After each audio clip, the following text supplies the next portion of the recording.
자, 이제는 콜레라에 대해서 좀 알아보도록 할게요. 자, 콜레라는 수인성 전염병입니다. 수인성 전염병. 자, 수인성이라 하는 거는 사람 간에 퍼질 수 있는, 사람 간으로 퍼질 수 있는 거죠. 그러니까 지금까지 뭐 황열병은 모기, 그죠? 매개체가 모기였었고, 뭐 페스트는 벼룩이었잖아요. 근데 콜레라는 사람, 특히 뭐냐면요.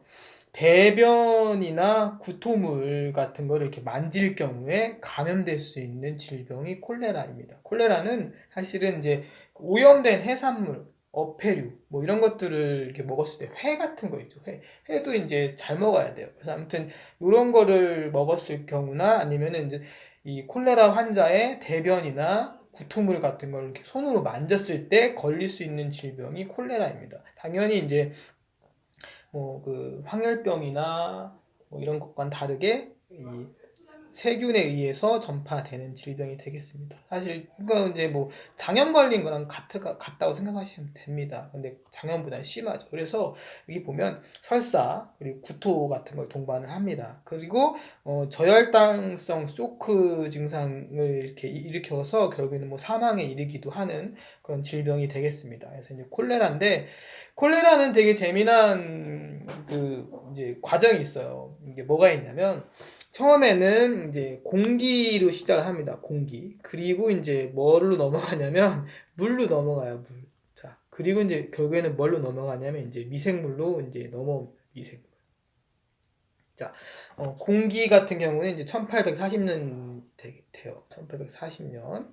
그다음에 물 같은 경우는 이제 1854년. 예, 1854년. 그리고 미생물은 이제 1883년이 되겠습니다. 그래서 이제 이렇게 넘어오는데 재미난 건 뭐냐면요.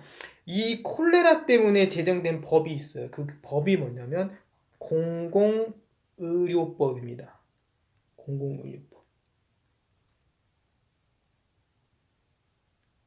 그러니까 공기가 안 좋으니까 걸린다라고 생각을 한 거예요. 이 영국이죠. 영국에서 이제 그래가지고 이제 공기를 깨끗하게 하기 위해서 뭘 해야 될까? 그러면 이제 뭐 물도 그러면 뭐 식수도 깨끗이 해야 되고 그다음에 이제 뭐 주거도 개선하고 냄새를 좋게 하는 거죠. 나쁜 냄새 일으키는 건 다 없애는 거죠. 화장실도 수세식으로 바꾸고 그다음에 이제 하수구도 만들어서 막 이렇게 물 관리를 저기 그 냄새를 막 제거를 하는 거예요. 그래가지고 이제 그러려면 이제 뭐 이제 개인의 노력으로 안 되니까 우리 공공기관 그러니까 국가에서 해야 된다 해가지고 제정된 법이 이제 그 취지로 제정된 법이 공공의료법입니다. 공공의료법 제정을 해가지고 이제 막 했어요. 했는데 그래도 콜레라에 걸리는 거예요. 콜레라 막 발생하는 겁니다. 그래서 왜 그럴까 고민하다가 이제 영국의 어떤 의사가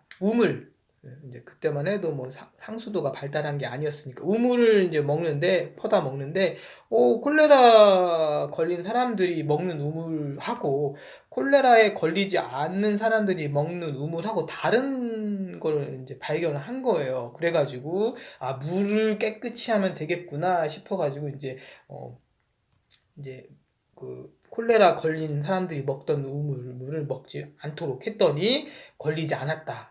그래서 물이 이제 콜레라의 원인이구나 막 이렇게 생각을 했던 거죠. 그렇지만 나중에 그 추후에 이제 더 이제 많은 사람들이 연구를 했어요. 뭐 사실 물이 원인이다라고 찾은 사람은 존 스노우라고 한 이제 의사 선생님이었고요. 그리고 이제 나중에 이제 독일의 코흐라는 분이 물 속에 있는 미생물, 그러니까 이제 콜레라 균이 되겠죠. 미생물. 예, 콜레라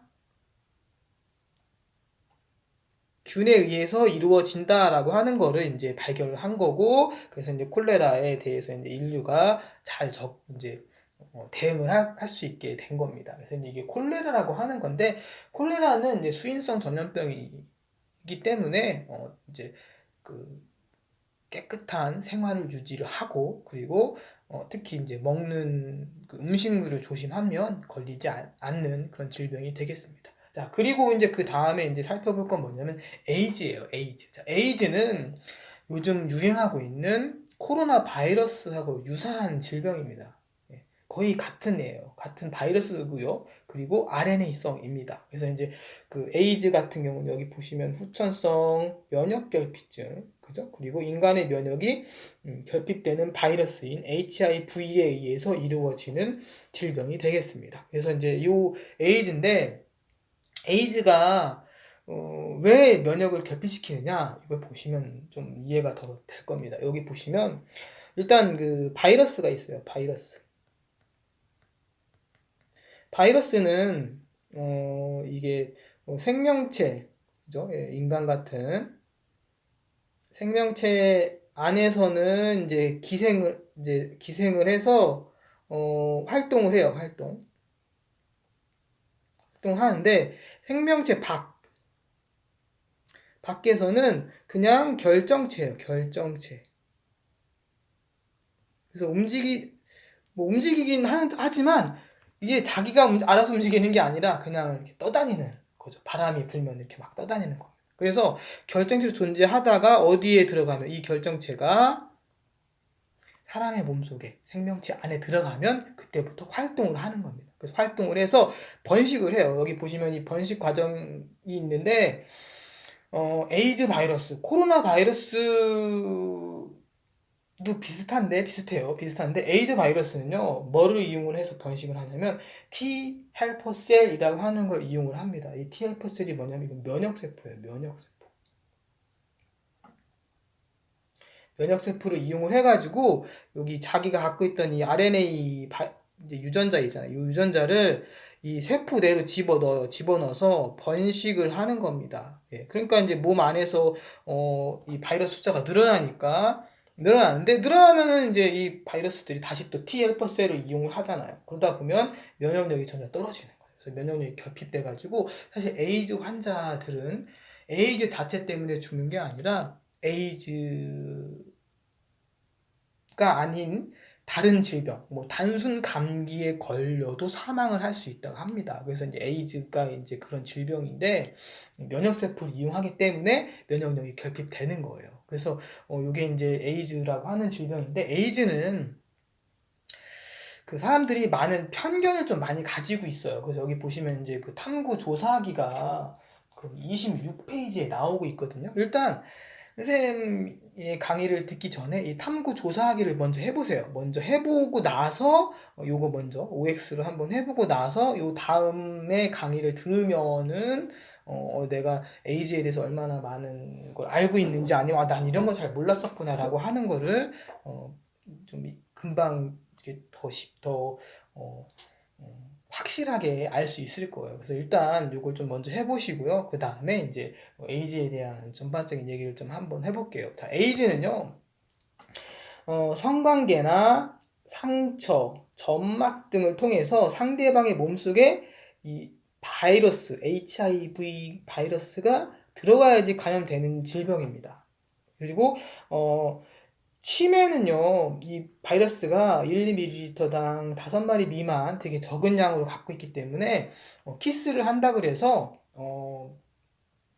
HIV에 감염되기가 되게 어렵습니다. 그렇지만 이제 그런 건 있어요. 상대방이 이제 뭐 입 안에 상처가 있을 경우는 이제 좀 다르겠죠. 그럴 경우는 이제 잘못하면 직접적으로 이 점막 상처 속으로 들어가 버리니까 감염될 수도 있습니다. 자, 그리고 에이즈는요, 모기나 벌레 같은 거에 의해서 감염되지 않아요. 그러니까 이 바이러스 자체가 사람의 몸에서만 살아갈 수 있는 바이러스입니다. 그래서 그 모기나 벌레가 전파하지는 않습니다. 아까 우리가 살펴봤던 그 황열병이라든가 뭐 패스트 같은 경우는 이제 뭐 벌레가 이렇게 전달하잖아요. 그죠? 예, 그런데 그렇지 않다라는 거고요. 그리고 감염자하고 한 번에 그 1회, 그죠? 한 번 성관계를 했다 그래서 감염될 확률은 이제 높진 않아요. 거의 뭐 0.1에서 1%니까 없진 않지만 그래도 좀 높지 않다라고 좀 기억을 해놓으시면 좋겠고요.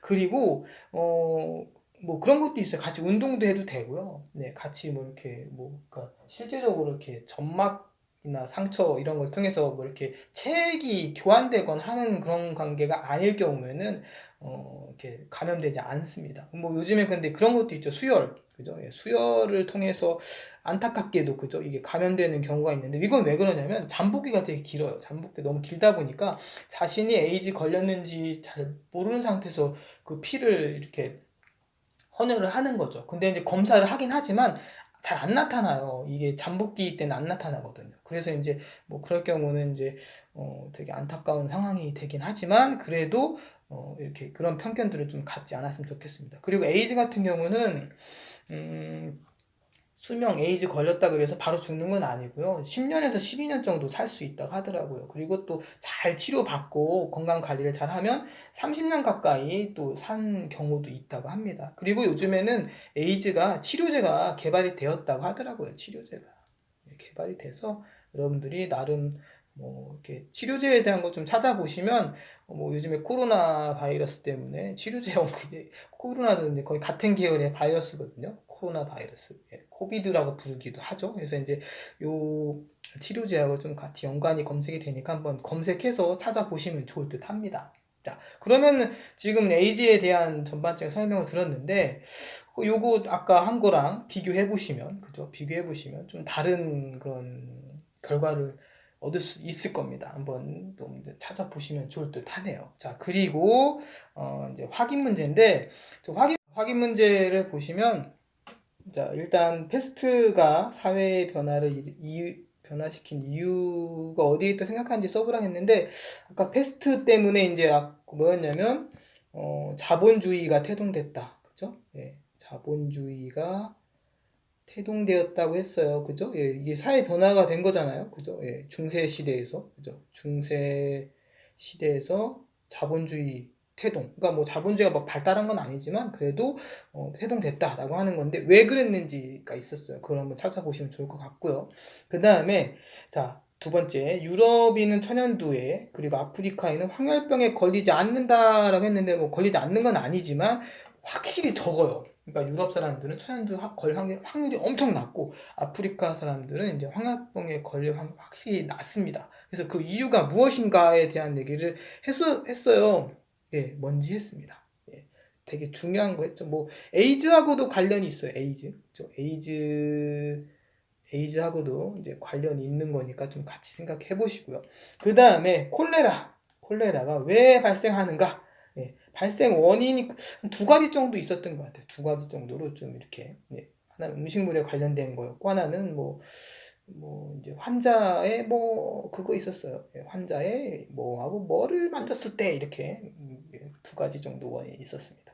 자, 그리고 추가적으로 우리가 질병에 대해서 배우고 있는데 코로나19에 대한 얘기를 좀 하고 싶어요. 예방과 치료가 어려운 이유가 무엇일까? 자, 이거는 에이즈 바이러스하고 같이 연관해서 좀 이렇게 생각해 보면 좋을 듯 합니다. 에이즈 바이러스 아시죠? 에이즈 바이러스 또 에이즈도 이제 HIV 그죠? HIV라고 하는 바이러스에 의해서 코로나19도 이제 코로나 바이러스에 의해서 이제 발생되는 질병이잖아요. 그래서 요거를 같이 좀 해서 확인 문제도 같이 하면 좋을 듯 합니다. 자, 그리고 다음 시간에는 질병과 싸우는 사람들인데, 자, 여기 그, 제너, 아까 얘기한 거 기억나세요? 제너? 네, 제너라는 분 얘기하면서 이제, 제너라는 분이 이제 도입한 게 뭐냐면요. 종두법이라고 하는 얘기입니다. 종두법. 예. 이게 이제 예방접종의 시초예요, 시초. 예방접종이 이 제너라는 분 때문에 이제 개발된 겁니다. 개발. 여기 잘 보시면 이게 막 뿔 달린 사람도 있어요. 뿔. 그죠? 예. 이게 소처럼 생겼죠. 소. 예, 소예요. 이제 무슨 관련이 있는지. 예, 이게 이제 제너의 종도법을 풍자해서 그린 그림인데 자, 다음 시간에 질병과 싸우는 사람들. 예, 질병을 이기기 위해서 어떠한 노력들을 했는지에 대해서 같이 살펴보도록 하겠습니다. 자, 고생했습니다. 안녕.